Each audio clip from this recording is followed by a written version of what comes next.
You wake up, and the anxiety is already there. The emails, the expectations, the constant noise of 2026. You feel trapped by things you can't control. But what if I told you the key to freedom has been waiting for you for 2,000 years? We're unlocking the Stoics' guide to modern stress. Starting with Principle 1, the dichotomy of control. Epictetus said, "The chief task in life is simply this: to identify and separate matters so that I can say clearly to myself which are externals not under my control, and which have to do with the choices I actually control." Think about it. Are you stressing about traffic? The weather? Someone else's opinion? Those are externals. Your response, your judgment, that's your power. Stop handing over your peace of mind. Focus only on what you can influence. That single shift changes everything. But the next quote completely changed my perspective. This brings us to Principle 2. Embrace adversity. We naturally run from pain, but the Stoics ran towards it. Marcus Aurelius reminds us, the impediment to action advances action. What stands in the way becomes the way. Your current obstacle isn't a roadblock. It's the material for your strength. If you want resilience, you must face friction. When life throws that unavoidable challenge at you, that difficult conversation, that setback, don't wish it away. Ask yourself, how can this make me better? How can this sharpen my character? Every frustration is a training ground. If you avoid the training, you'll never win the game. This is how you build an inner fortress that the modern world cannot breach.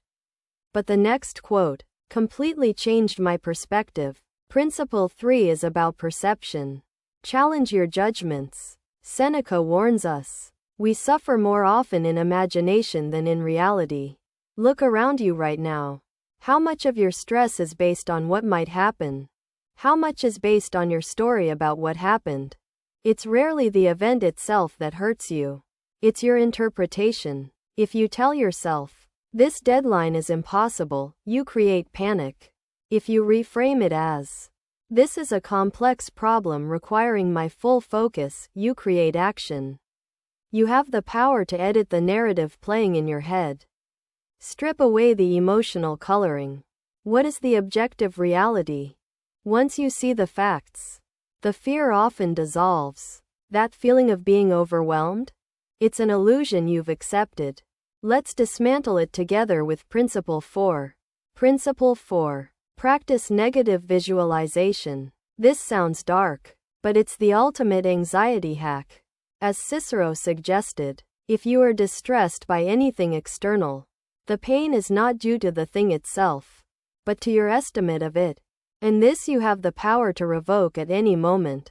This is related to judgments, but it's proactive. Spend a moment imagining the loss of what you value. Your job, your health, your comfort. It sounds terrifying, but what happens? Suddenly, you appreciate what you have right now. Gratitude isn't just a feeling. It's a defense mechanism. When you mentally rehearse loss, you inoculate yourself against shock and realize how much you already possess. This mindset shift turns appreciation into your default setting, making you untouchable by sudden misfortune. But the next quote completely changed my perspective. Finally, Principle 5. Act with virtue, not outcome. This is the ultimate peace treaty with the universe. You are not promised success, happiness, or fame. You are only promised the opportunity to act rightly. As Plato observed, the greatest wealth is to live content with little. Your value is not tied to your portfolio, your title, or your social score. It's tied to your integrity, your honesty, and your courage in the face of difficulty.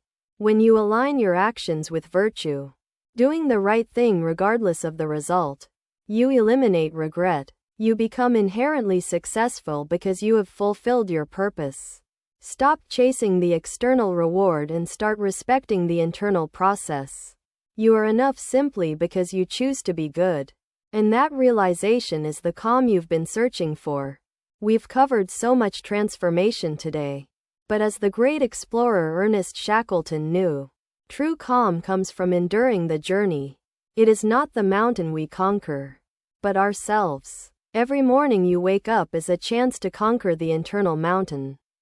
The stress, the anxiety, the noise. You have the ancient tools now. Will you use them? Will you choose peace over panic? Start today. If this blew your mind, hit subscribe. New motivation every single day.